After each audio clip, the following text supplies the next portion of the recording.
I want to talk about Unix sockets and its magical properties. So when do Unix sockets come into the picture? Well, Unix sockets are a kind of IPC mechanism, IPC interprocess communication. So when multiple processes wants to talk on the same host or other hosts, but Unix sockets are for the same host. So Linux has several solutions for interprocess communication. Examples like message queues, pipes, or I don't know, maybe shared memory can be regarded as an interprocess communication as well. Two processes can communicate through a local file, for example. Yeah, it's weird. That's not the best one, but yeah, it can happen. And of course, like sockets can work as well. Let's go a bit deeper into sockets, because Unix sockets is a socket type. So what kind of sockets we have? Well, the usual suspects are, of course, TCP and UDP kind of sockets. This is not the socket terminology I'm using here, but yeah, but that TCP and UDP is what they are. So let's talk about TCP sockets a bit. So what are the properties of them? One of them is they are connection oriented. So they have an address, and the server has an address, and the client has to connect to that address. First, there is a handshake process, and then they can exchange messages or bytes with each other. Connection oriented, it's reliable. Order the message, not messages, but the bytes are ordered. What else? Stream based. So we are sending byte streams, and we are receiving byte streams. I think that's it. UDP is connectionless, so you still have an address, but you don't have to do a handshake to it. You can just send message to that address anytime you want.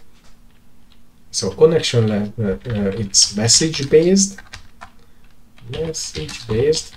which means that you send like 500 bytes, 500 bytes in one message, not sending bytes in a stream. So one packet has a whole message. What else? It's unreliable. Your packet might not arrive at all. Your packet can arrive twice or more. Can have duplicated packets, messages. Okay, unordered. So there are no guarantees at all here. Of course, it's a best effort, so it tries to not do any of these. These are not that common. It is based on the network topology. Okay, what else? So any of these downsides, for example, especially for the UDP connection, your application layer has to deal with them. Either retransmit messages or filter out duplicated messages, or order them, or use UDP sockets when these things don't matter on your application layer. Okay, but enough talk about that. What are Unix sockets? So Unix sockets can operate in these modes above. So it can be a TCP mode or in a UDP mode, but it can have in a mixed mode that has the best of both worlds and none of the downsides. So what does it mean? Let's talk about only this mode. So it will be connection oriented like TCP, message based like UDP, but reliable. No duplicated messages. Reliable means here that it is guaranteed that your message will arrive. No duplicated messages, and order. The messages can't arrive in different order. So this is the best of both worlds. Also in implementation. So TCP UDP sockets go through the loopback interface of the kernel, and there are a lot of things. If you are using it for communicating between two processes on the same host, you are paying some extra here, like calculating checksums for these packets, and creating wrapping them up in some headers and stripping headers.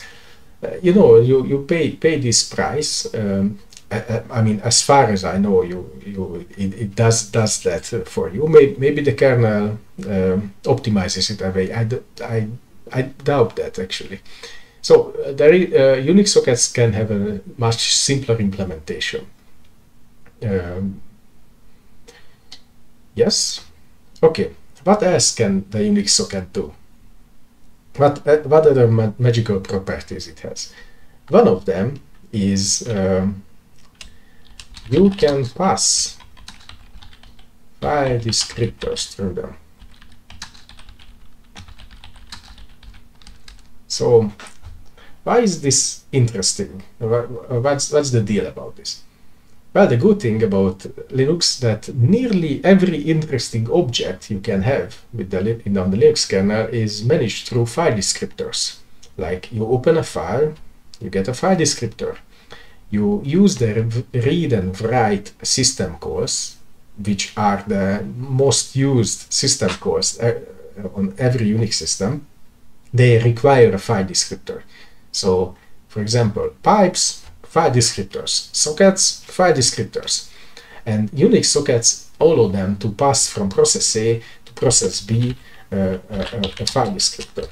Now, what can you do with this? Let me tell you a few examples. Let's imagine that you have for example, there is a file that process A can read, has permission to read it, but process B does not have permission to read it. Process A can open the file, gets a file descriptor to it, and it can pass through the Unix socket to process B. Through the Unix socket, this file descriptor, and process B will get the rights now that it can read that file. It still does not have rights to open that file directly, but through process A it got access to it. That is already an interesting thing. What else? For example, you can have, for example, a server application, which server application uses like a TCP socket for listening connections, and also TCP sockets for communicating with the clients. And you decide that you want to upgrade this process without any downtime. And you can do that if you re-architecture your server application in such a way that it will also open a local Unix socket, just for to handle this upgrade process. So process A and process B will be the same server application in this case. Process A will be the old version, process B will be the new version. So how to do this dance? The goal is that the clients should not notice anything that you upgraded and changed the process. That's the goal. So process A is happily serving clients. You spin up the new version process B, and it will open a connection through process A's Unix socket and starts talking to it. They do their secret handshake, and process B says that, hey, I'm here to take your shift now. Process A will send, for example, the listening socket, which makes it a server, that it has a listening socket. It passes in through the Unix socket to process B. Process B will start acting as a server through that socket. It did not create it, it just got it from process A. And it will accept new clients through that listening socket and starts serving new clients immediately. And what about the old clients that process A served? Well, process A can still serve them. It will just stop listening through the listening socket. It will not accept new clients anymore. And after the old clients are gone, they finish their conversation, Of course, this depends on the application, how you handle it. I think you can even pass those through depending on the application without the clients noticing that it will continue communication through process B if you send back all the previous all the data that it needs, you know, to have the same state in both processes. Anyway, after a while, the old clients are gone, and process A can stop itself, and process B will be happily serve all the new clients. During this process, the clients did not notice anything. New clients either were served first by process C and then suddenly got served by process B. They did not notice anything. Old clients were still were continuously served by process A. They were still till there was the connection. At no moment was any connection terminated by the server. So I think this is magical. And this is what I want to implement today and show. And but I thought that let's give it another twist. And no one says that these two servers has to be implemented in the same language, right? So what we will do today is that we will have a server written in C that starts acting as a server and serving clients, and server B will be written in Python, and it will ask the server written in C that, hey, can I replace you now? Then we will do the same dance, and we will change the C server to a Python server, and the clients will not notice anything. So that's our goal for today. We have to write a lot of code, so let's get to it.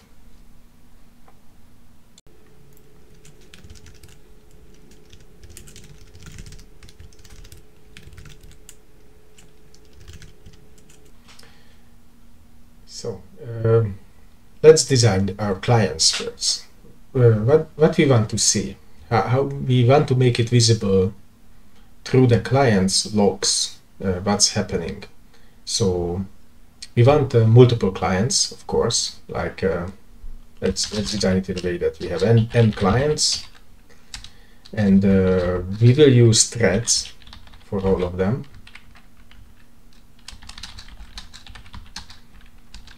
Each client will get their own thread. They will open a connection, and then they will keep a connection open for 10 exchange, 10 data exchange. Keep a connection open for 10 data exchange, and then it will close them, and then it will open a new connection. Keep opening, keep closing and opening new connections.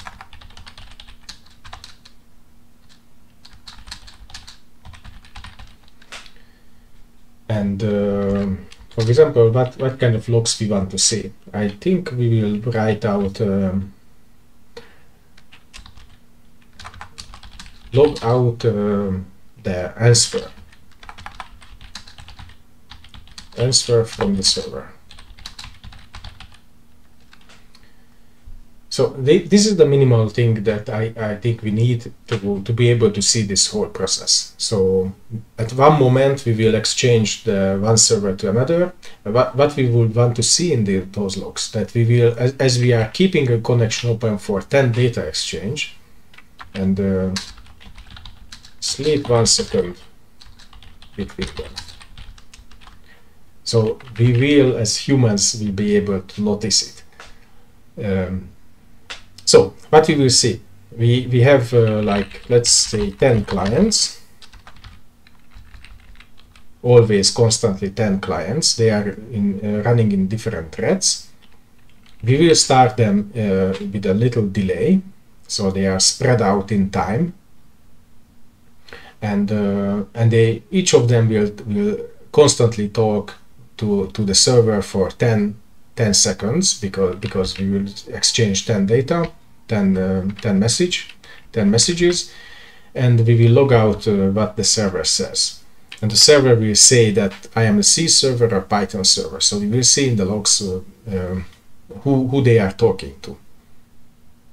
yeah, this will do it.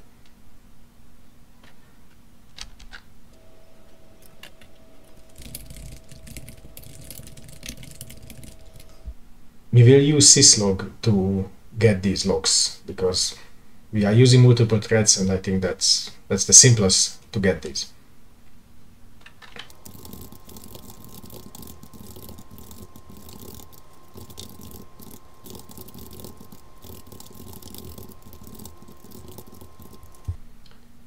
So in syslog, I created a configuration that it will send every application named client through a separate log file called client. And this guarantees that we will catch and be able to filter out in syslog itself these messages.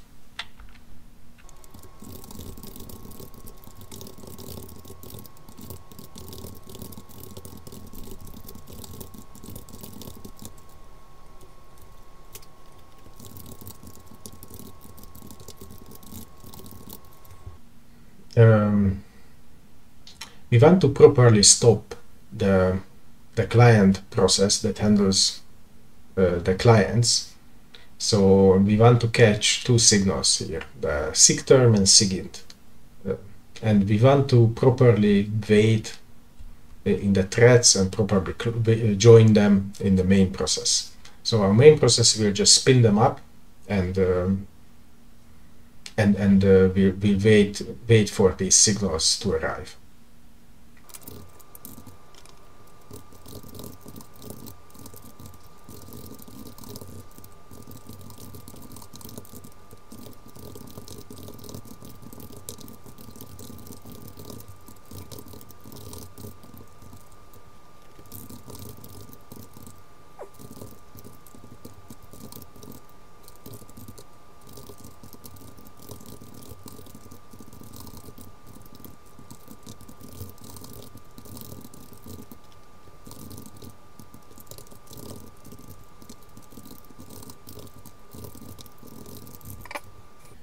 So we wrote our main skeleton, which will start 10 threads. Each of them act like a client.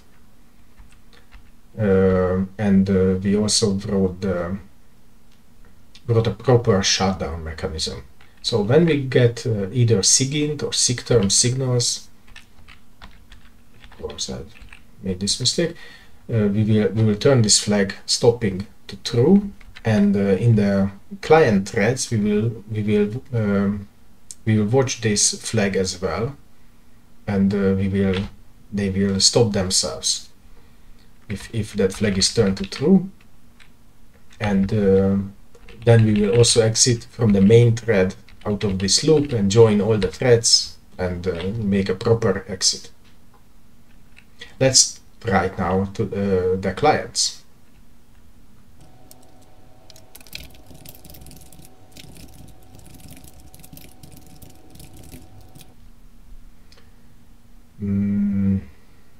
Maybe we should talk a bit before I continue. Just a brush up on the socket socket interface, how it looks like. Let's go back our notes. So in system calls, how a socket looks like. Let's give some room. Socket API. So if there are a bunch of system calls that are involved here. I think one of them is called the socket, literally, which will create a file descriptor for a new socket. Then let's talk about the server. What the server has to do. It calls the socket system call. Then it will call bind. Bind will bind an address to it, to that socket, and it will call a listen. This turned that file descriptor that we got from socket into a server socket. Then in a loop, it will call accept on it. Accept will return a client socket. client socket, meaning it's a file descriptor for a client socket, and the communication through the clients are happening via this client socket.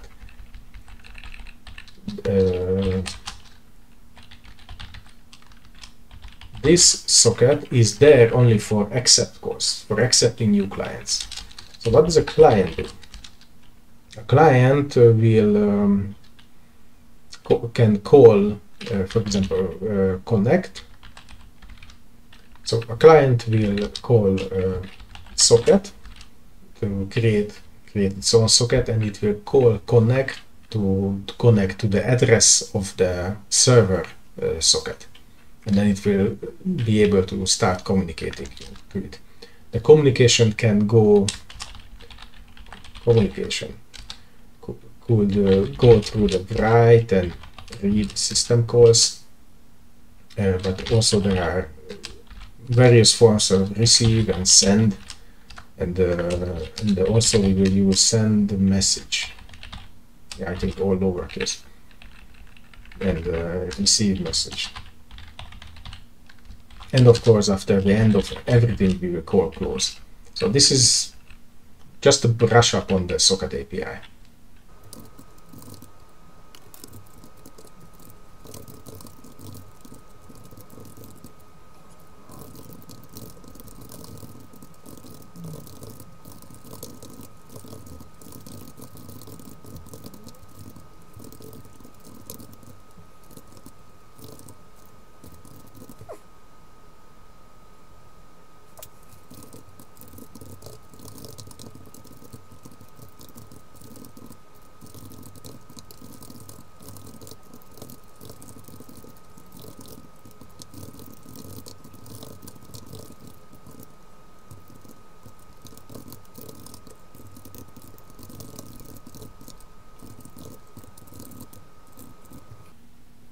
Okay, let's quickly walk through this code. So we will connect to this port.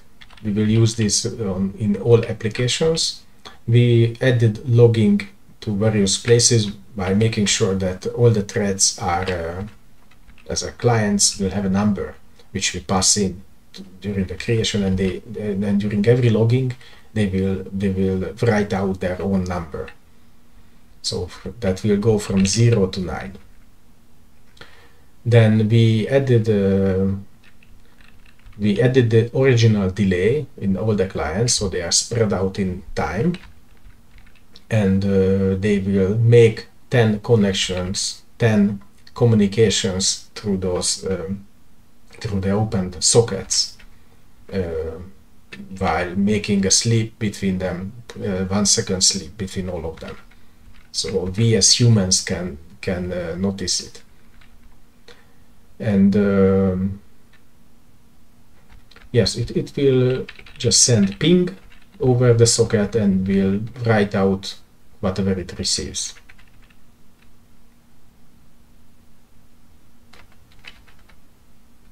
Yes. Now let's test this without the server sockets.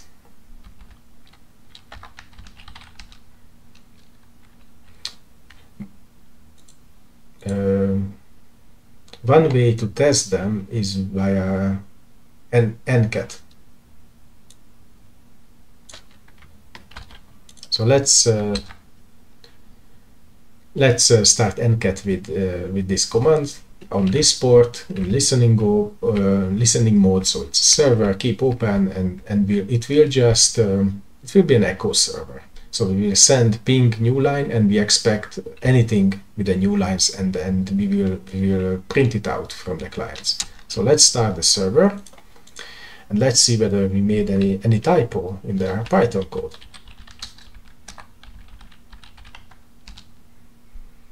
And of course we did.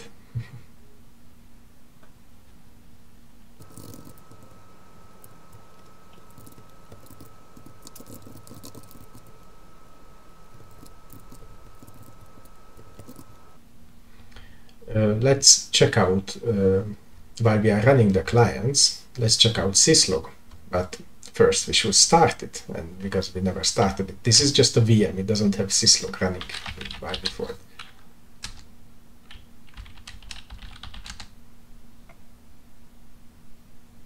Ah.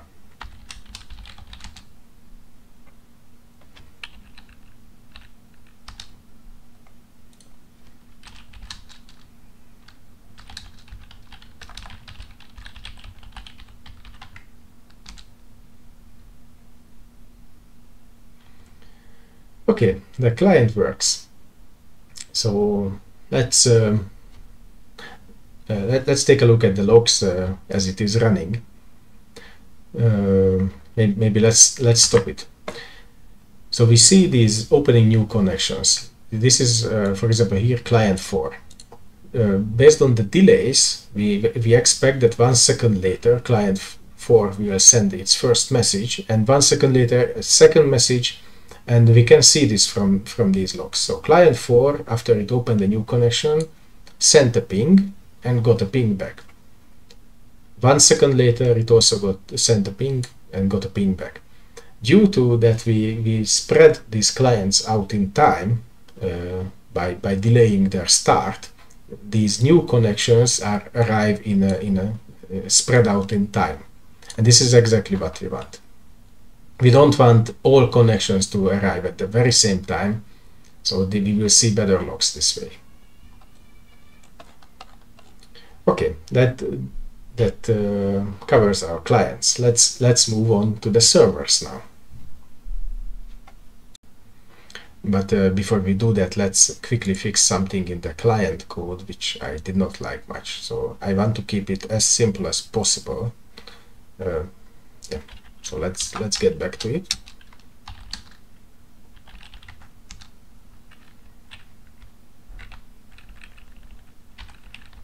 I basically want to delete a bunch of stuff here.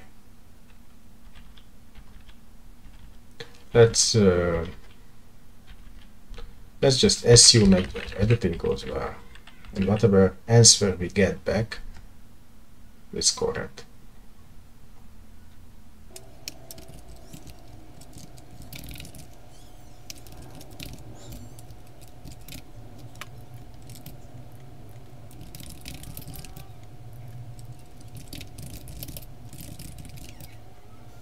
Yeah, this still works. We are not handling all the cases now, but that's fine.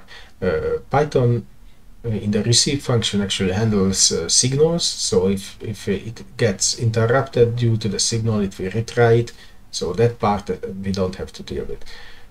Yeah, I will leave the code as it is. It's many lines shorter. So let's design our server first. In server design, you have to make a lot of choices.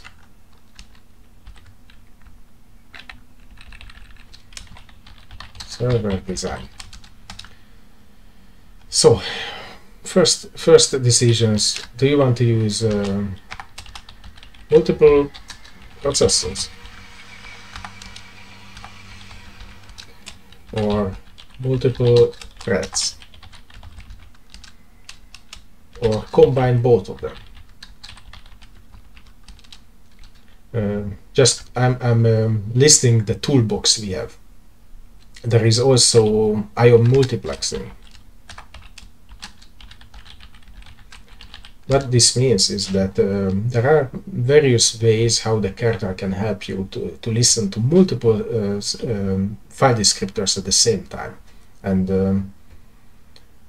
okay, why do you want that at all? So by default, system calls that are for the file descriptors are blocking.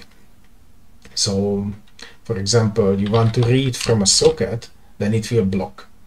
If there is data, then it will return immediately and you get the data. If there is no data, it will block here. And how could you handle multiple clients if you are sitting in a blocking call? And of course, there is non-blocking mode of sockets. For example, you create a socket and you can set it to non-blocking, which means that the read will return non-blocking mode. Again, I'm just listing the toolbox. So if you have a non-blocking file descriptor, then the read will return if there is no data. and it will the return value, then you will get either that if you call it again, then it will block. Its evoot block will be your in your erno number, or yeah, it's a bit complicated, but that's another way to go into non-blocking mode. Then you can read through all your clients and write them in a non-blocking mode in a loop constantly, and that's you can design a server like that, but then your CPU will spin all the time. So IO multiplexing, another thing for the toolbox. This was just an intro here. There are several ways how you can, for example, earliest ones, select and poll. And these are there on every Unix systems. They are each of them each of these IO multiplexing system calls look the following way: that you will create a list of file descriptors that you care about. Also, what kind of events you care about, like when can I read from this socket. You set these up. Each has a different interface, and you send this list to the kernel, and then you go in a waiting mode by a system call, and that waiting mode will return only when there are new events, and then you get back a list of file descriptors that can be read. So this is how they look like on the interface level, and you don't have a spinning loop anymore. I mean, you are in a loop, but there is only one blocking code when you are waiting for new events, and you might get like 10 events at once, and you are guaranteed that those are non-blocking when you are calling read on those sockets. I'm ahead of myself. So select and poll are the oldest ones. There is also signal driven IO and also Epoll. What I am missing? Yeah, and there are new ones like IO ring, but I don't want to get into that now.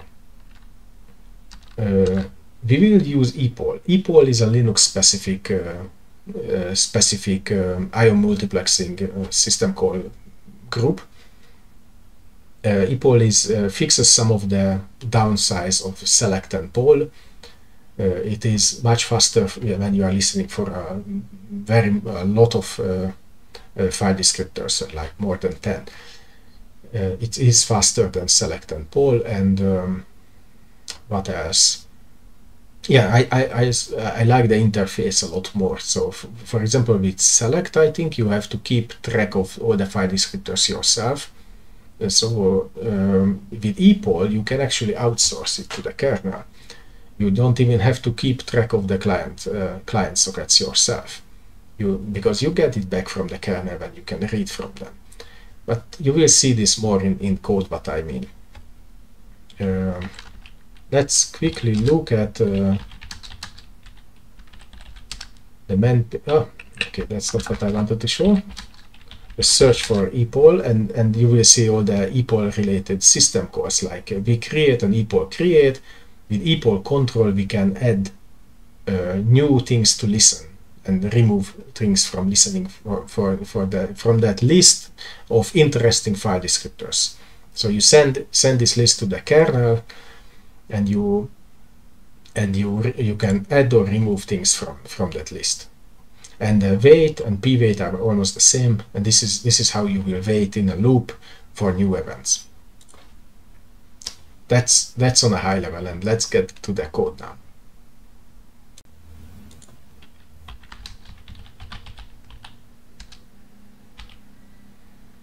We will use a bunch of headers for this, because we are using a lot of system calls.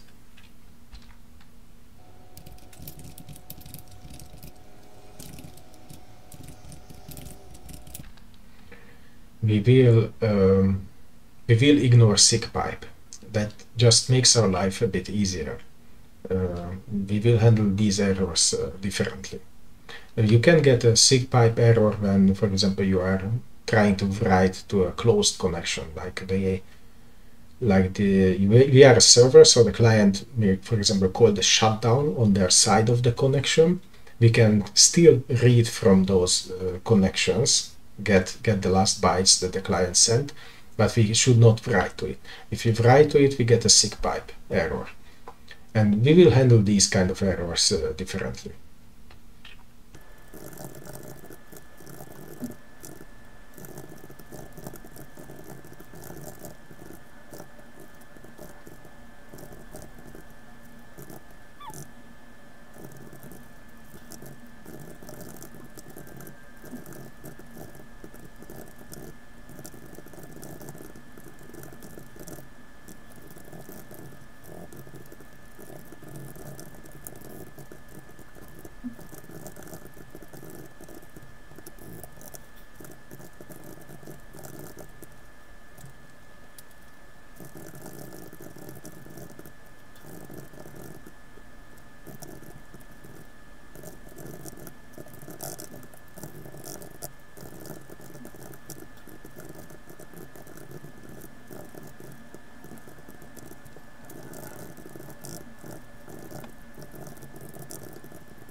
So we wrote a skeleton server application using Epoll as our main driver. We are not using any threads and any processes. It uses a single core, CPU core, and we use IO multiplexing via Epoll. And we wrote the skeleton we have yet to implement several functions like respond to client, create the TCP server socket, set up Epoll. This one is a system call. As you see, for example, here we are using a naked system call that we have to handle lots of kind of errors. So I want to hide these things behind these functions. So to keep our main loop, which is this one, to keep it shorter without handling these kind of errors there. It will get a lot bigger because we don't have a Unix socket yet. We are just creating a TCP socket, the listening socket here, and we will start accepting new clients there. This is the loop we get back from Epoll wait. So we will get the list of interesting file descriptors where we can call read on them. If we got this, if the socket we get back is the server socket, that means that we can accept new clients. If the socket we got back is a client socket, then we can respond to the clients. We can read their questions, which will be ping, and we can answer them. And we also should handle all kinds of different errors. Epoll hub is when the connection is broken by normal means. Epoll R is by non-normal means. There is also Epoll RD hub when the client called shutdown on their side of the connection. I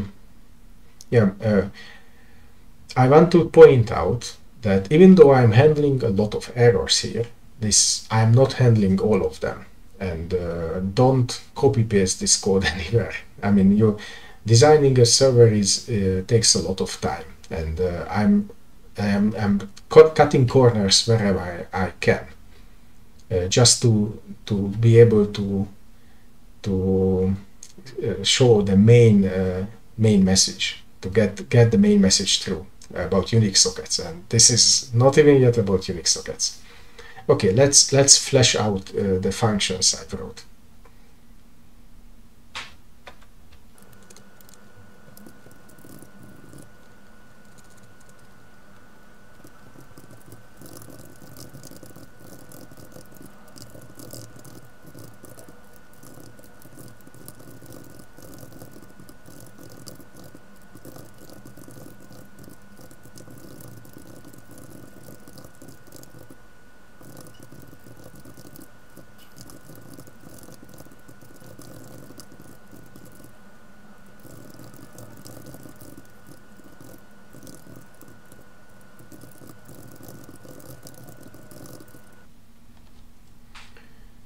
So this is where we create our TCP socket, server socket. As I described before, we have to use 3 system calls for this socket to get a file descriptor for IPv4 TCP socket, and then we will set up an address to it, which will be the loopback interface, so localhost on this port, and then we call bind, which will bind this address to it, and then we will call listen to notify the kernel that we intend to listen on this. So this is a server socket, and then we return it.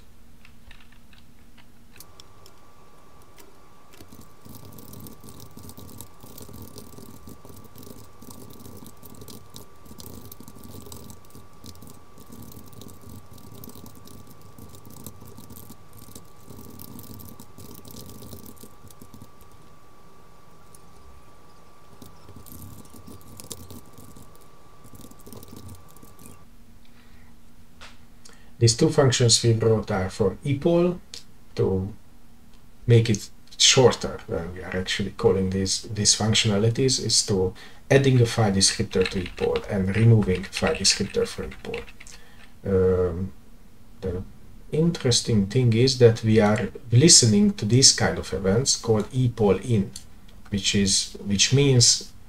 can mean different things depending on what kind of file descriptor you are listening with for this event. For a listening socket, this means that you can call accept on it.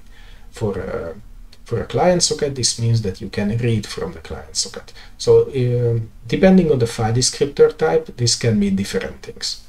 We don't have to listen for errors or Epoll hub when the connection died. Those we get automatically from Epoll. We don't need to be listening to those. Another thing to know about remove from Epoll, that we actually won't call that a lot, because just closing the file descriptor that we were listening on is enough. The kernel knows that we are not listening for that, because we literally can't. It does not belong to us anymore, so it will remove those from the list. Yeah, that's about this. I will talk a bit more about some subtlety here later, if I will remember.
So let's test this. But what we have is a TCP server written in C, and we have already written a client in Python. So let's these two against each other. But I'm sure we made a lot of typos. I made a lot of typos. So let's see those first. So for some reason I left out a closing bracket on line 181, which is really weird because when I looked at the code, it doesn't even have that many lines. But yeah, here it is.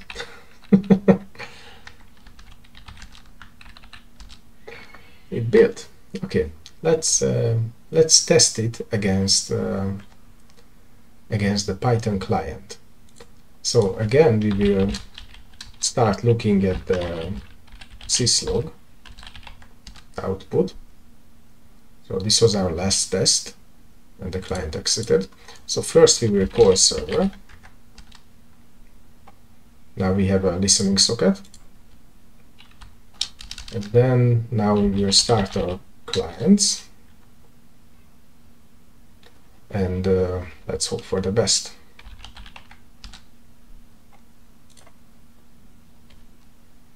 So far so good. The Python clients are talking to the server. We see that from hello from C. Yeah, and they are not dying. It opens new connections, ask it a couple of times.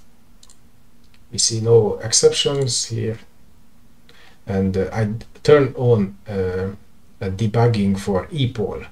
We can see that after every wait, the events, as we are going through the events, so which file descriptor got what kind of events.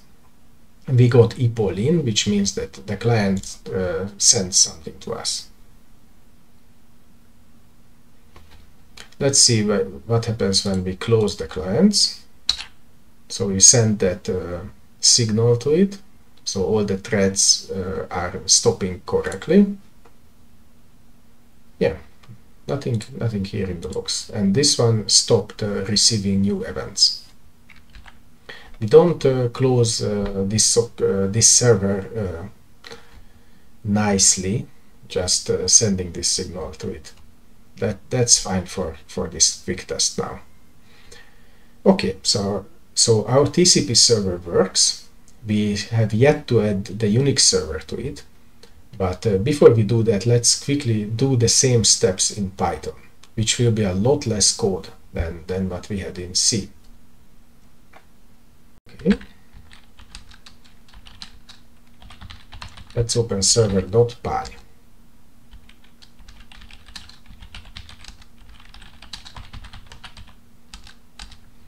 We will use the same design what we used for the server, for the C server. Don't be alarmed by the import select. We are not using the select multiplexing mode or system call family. We will still use poll, but the select is the one that has this kind of functions. So that's just a Python thing.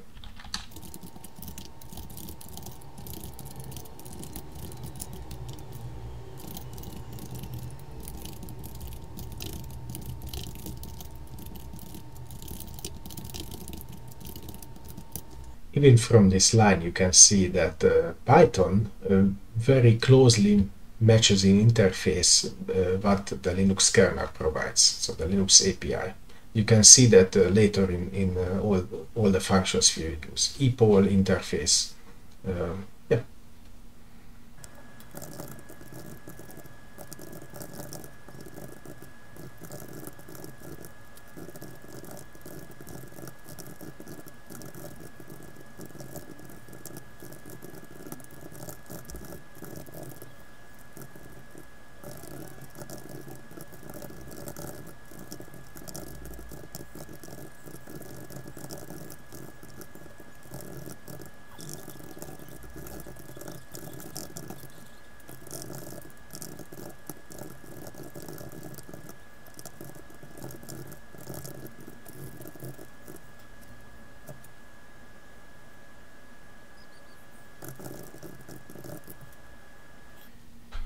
Okay, so what we have so far matches the loop what we had in C as well. We are using the same design, Epoll, and yeah, everything is the same, except it's a lot shorter because Python handles a lot of error cases for us.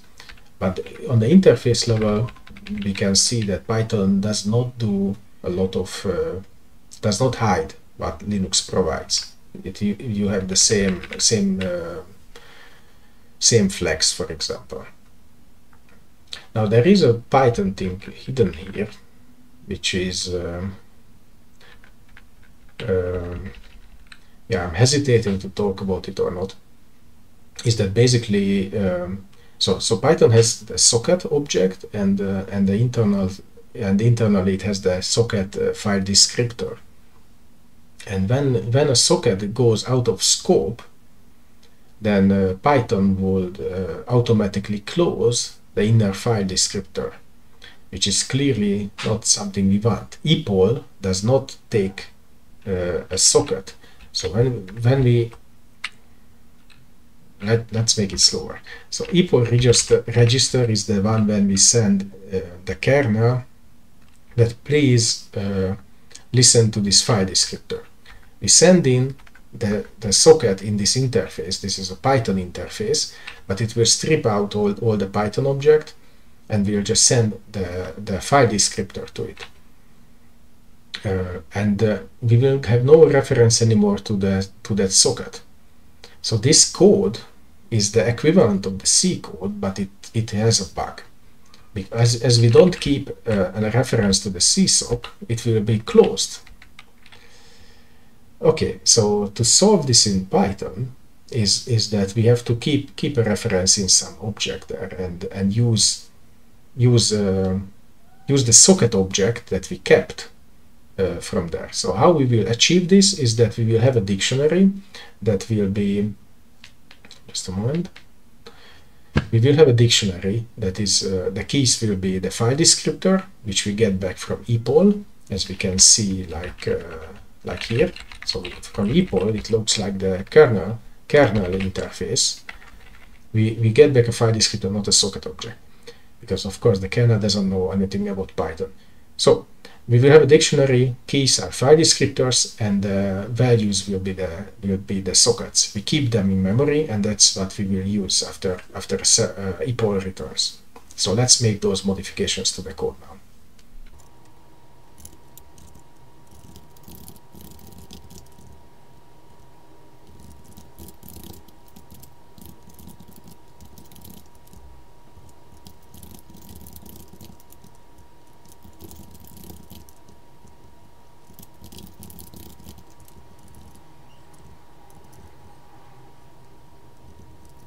Okay, so why I wanted to point this out is that at the end I will talk about other languages, and this is a common pattern that you can create, for example, here on this line, a Python socket object from a file descriptor, and this is the best we want. I mean it has its Python clothes via this socket object, but it's really just a file descriptor, just an integer in C. That's how the kernel actually, that's what the kernel cares about. It doesn't care about anything else. And Python is really nice because you can get back the file descriptor with this function file no, and you can create the object back via this constructor. And yeah, not other languages, if you don't have such support, then and you want to use these kind of APIs, then yeah, well, you have to make some hacks later. Yeah, I think that's enough about it now. Let's test our Python code now with the Python client. Again, we still don't have any logic around. We don't have a Unix sockets. We don't have any logic around that. What would be the main point of it? We just have a TCP server in Python.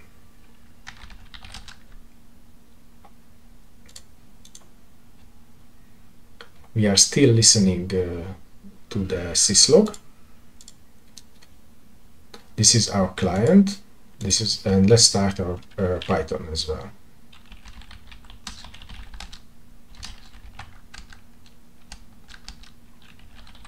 Python server as well, and of course it will have typos, but we will see. Yes, it has. Okay, all the errors we had were just typos in the constant names. If you would use a editor that has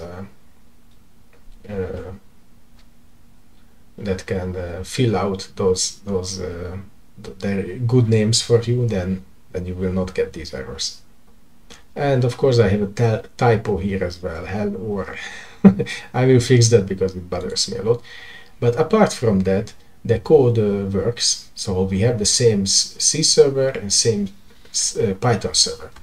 All that's left is to create a Unix socket in the C server in a listening mode. So it will be a Unix socket server. And if the Python code will ask for it, the Python process will ask the file descriptor for it, then we will send through the file descriptors. Yeah, let's implement it now.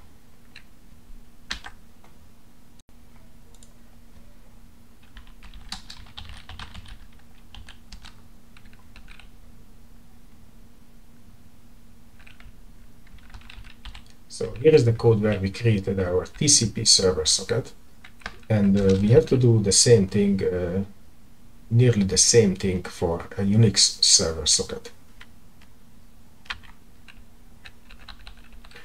So let's see what changed. Of course, we will call in the domain.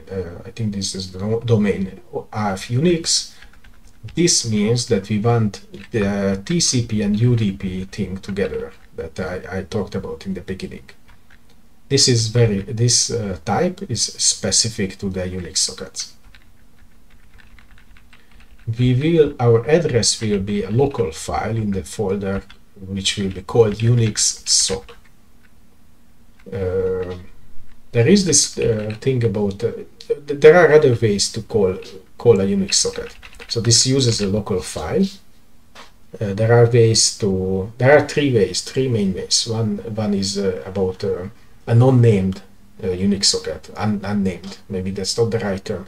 So there is a system call that can create a pair of Unix sockets, and those are useful when, for example, you fork your process afterwards, and the child will use one end of the socket, and the parent will use the other end of the socket.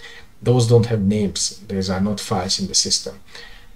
And I followed the third one.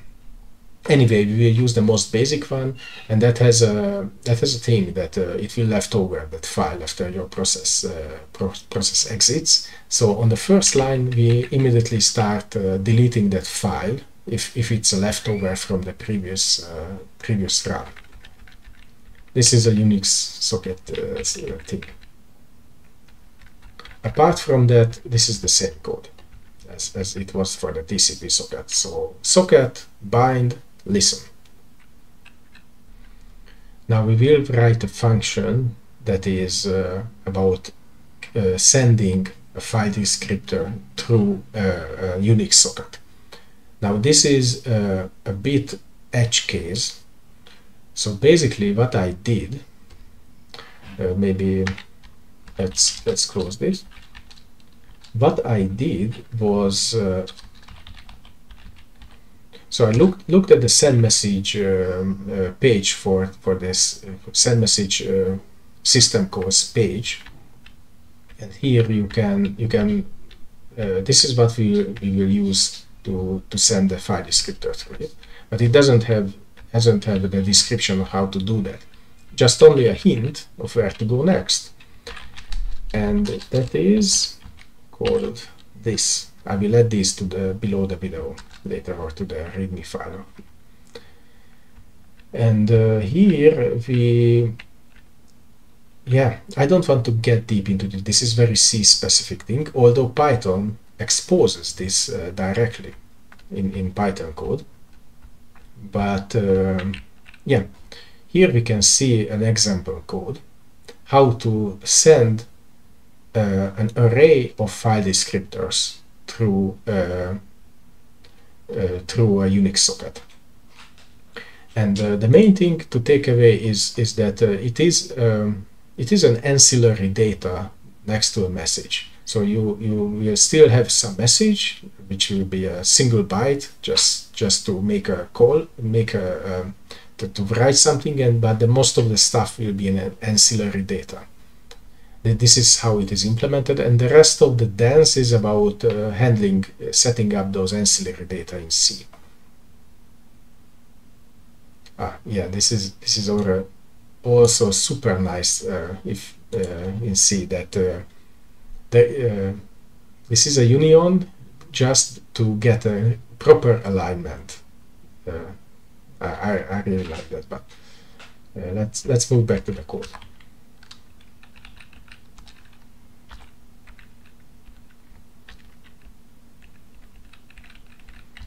So as you can see here, this is nearly the same code. I just copy pasted and made small adjustments. Is that we are sending through only a single file descriptor and not an array of file descriptors.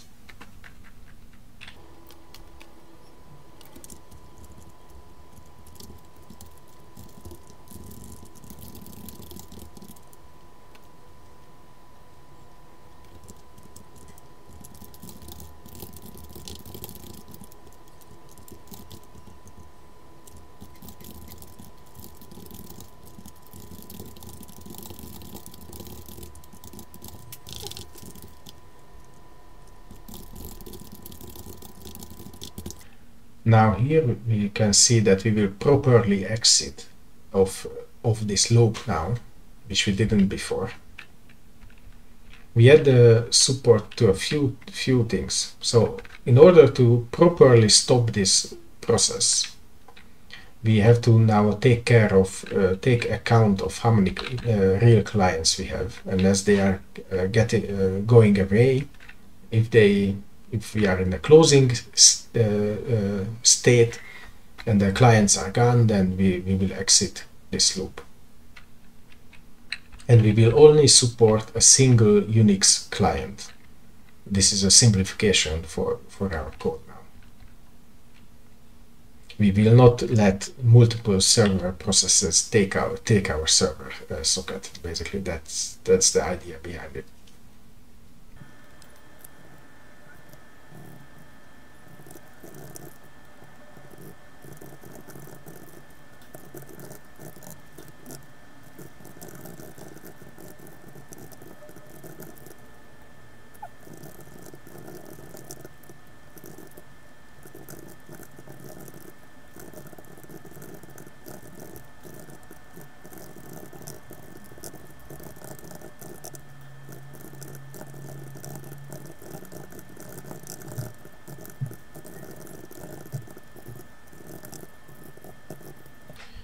So we added this Unix client support to the code.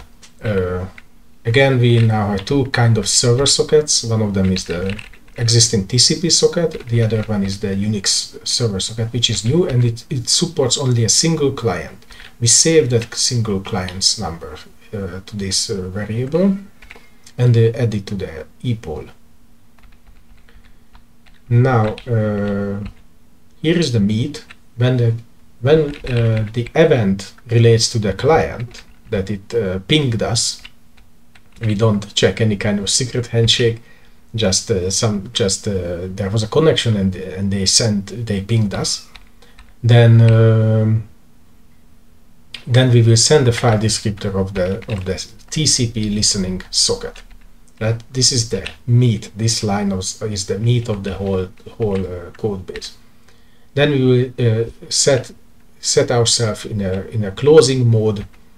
We have to. This is the only moment when we have to remove from Epoll something. We will remove the server socket. So we stop listening to new clients. We still listen to the old clients, but not to the new clients. And why is it not enough that we close the socket here? Now this is where you have to know that how it is implemented. So the file descriptor actually, there are multiple hops. So there is I think it's called file descriptor table. So if you have a file descriptor to your process, this means that you have a pointer to that file descriptor table in the kernel, and that is actually the real file descriptor. That's the real TCP socket, and it works like how is it that memory model? Never mind, I forgot the name.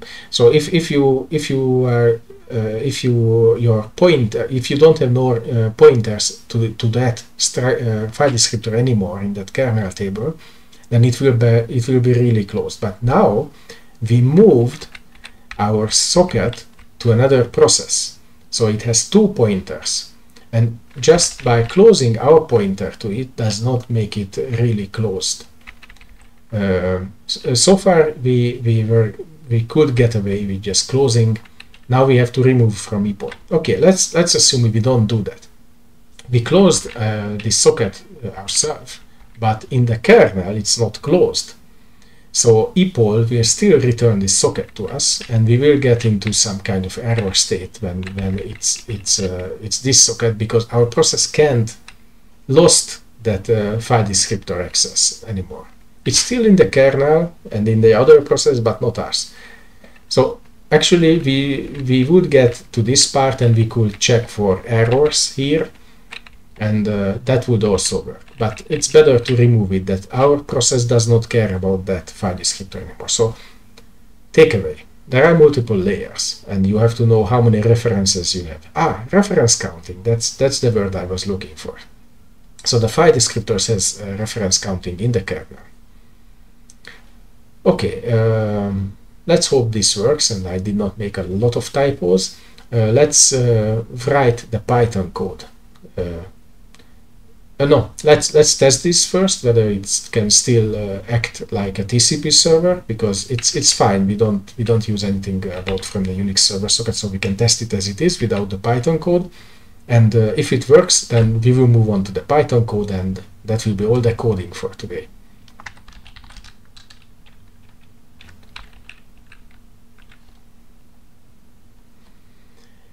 Okay, what we see after fixing many typos is that the server code still works, the C server as intended, and we have this local Unix socket here.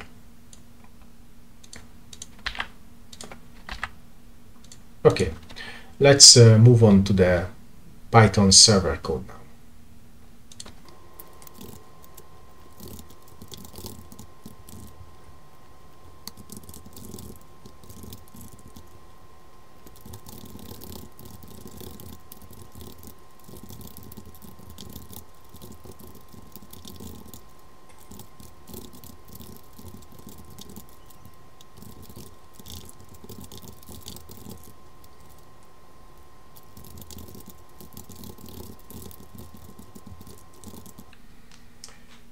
So I left these lines here. That was our former TCP socket. We are not creating this listening socket ourselves anymore, but we talk directly to the previous process via its Unix socket. So this code is pretty readable as long as we get this far. So this receive file descriptors is wrapping up that ancillary data receive message with an ancillary data part, and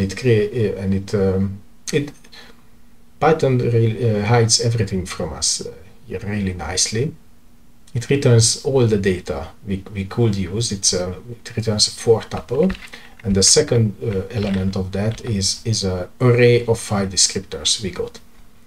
And we take the zeros of it because we expect only one file descriptor here, and that will be our socket. And we can turn a file descriptor to a socket if we assume that that file descriptor belongs to a socket. Yeah, very little change here. Now we can test our code together. So what is the test plan? We will spin up our C server. We will listening to the output of syslog, so we will tail the logs from the client. Then we will start the client. It will start talking to the C server, spins up 10 connections, and yeah, we will see them doing their thing. Now then we will start this Python server which will talk to the Unix socket and ask the C server that please let me replace you. And this will go into the loop of serving clients. And what we should see in the logs is some overlapping. When both of them are running, new clients will be served from Python, old clients will be served from C, and after a while those are gone and only the Python server will remain. I hope I did not make any more typos today, and we can close everything here.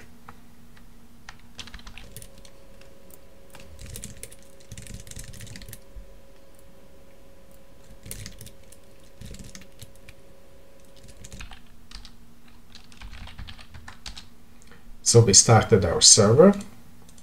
Let's start our clients.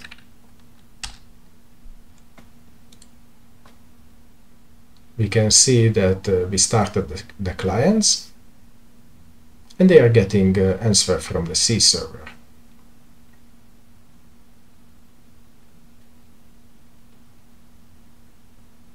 Okay. Now what do we see here? We have that Unix socket open, which is a file in this directory, and now let's start our server py, which will start talking to it. And as fast as I start this, I will jump to the syslog to see what's happening, because unless some error happens, this is the only place where you should see something. Okay. Oh, we start seeing some hello from Python intermixed with C. And now the C ones are gone, and the Python server keeps serving the clients.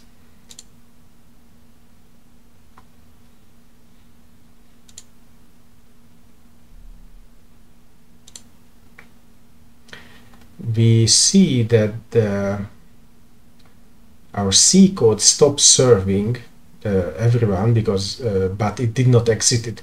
I made a mistake there somewhere. We will check that. But the main thing, I will stop it now. Stop the Python server, stop the Python clients. So let's get back to it where the whole handover started. So this was the first moment. Client 0 got an answer, hello Python. So what happened here? Client 0 finished talking to the C server and opened a new connection. And now, if you remember the code, we waited 1 second after this. And 1 second later, it now got an answer from the Python server.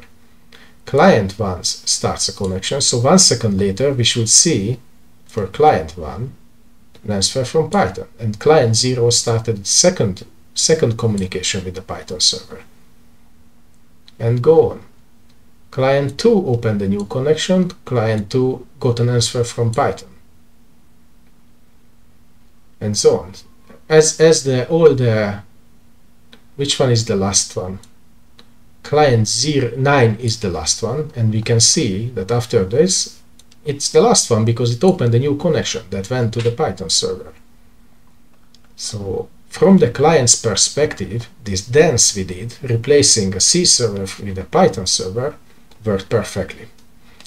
Magic. Okay, let's quickly look at what mistake I did in the C server. Why is it not stopping? And let's close it there.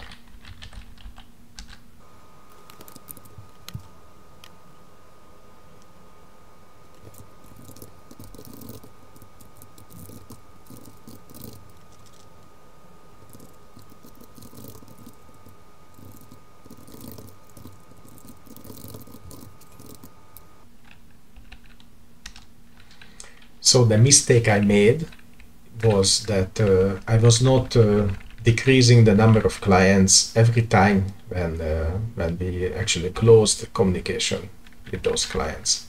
So let's see whether it will properly close this time.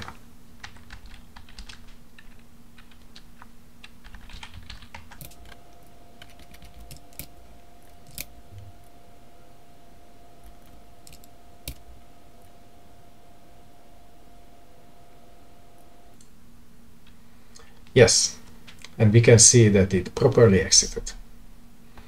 Amazing. So some closing thoughts. I looked at multiple languages, how many things they support that we used for Unix sockets. So one of them you can look at, does it even support Unix sockets? And another thing you should look at is that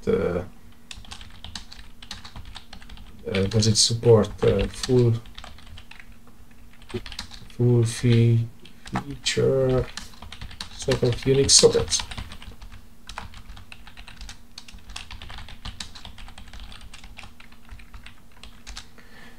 Another thing is that whatever socket object it has, does it support like file descriptor to socket object, or socket object grab the file descriptor?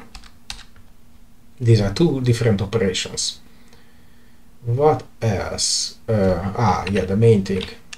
Does it support send file descriptors and receive file descriptors? So I looked at basically Python, Go, Rust, and Java. As you can see, that Python supported all of them. For Go, I think it's let me think a bit. Go did not support send file descriptors or receive file descriptors, and I was able to get the raw file descriptor from an associated socket object. Of course it's called differently, and but I was not able to create those objects from a file descriptor. That's a pity. Yeah, and this was not supported. Rust did not even have any Unix socket support, but there is an incubating project that had support for many things, and it had support for these two operations, but it did not have support yet for send file descriptors and receive file descriptors. Java was a weird one. It had, I think Java 17 has support for Unix sockets, but only in datagram mode, or only in UDP mode, or only in TCP mode. So one of them, but definitely not the third one which we used. And also all of these. Sorry about that. All of these fours are a big question. I think it did not support any of that. Now, all of these languages can be extended via C code, and but some of them, so you can add the missing functionality there. But for example, we really need this line here, that from a file descriptor to be able to create a socket object according to that language. Because let's imagine Java. If you can close the objects there with a final word, and if you can find a way to create an object from a file descriptor, like with a reflection or some other hex, then you will have a hard problem, because you can't use the existing functionalities, the other functionalities for sockets, and that's a problem. But you can limit your scope and implement only those parts that you need for your program. Yeah. Anyway, this is how deep I went to the other languages. So it's not that simple to just implement the same functionality in other languages, but it's also not impossible, as you can extend even Java with C. Rust definitely go with C, yeah, and Python of course as well. So thanks for listening today. This was a lot of coding. I hope you liked it, and you have some takeaway about Unix sockets. Bye bye. Thank you.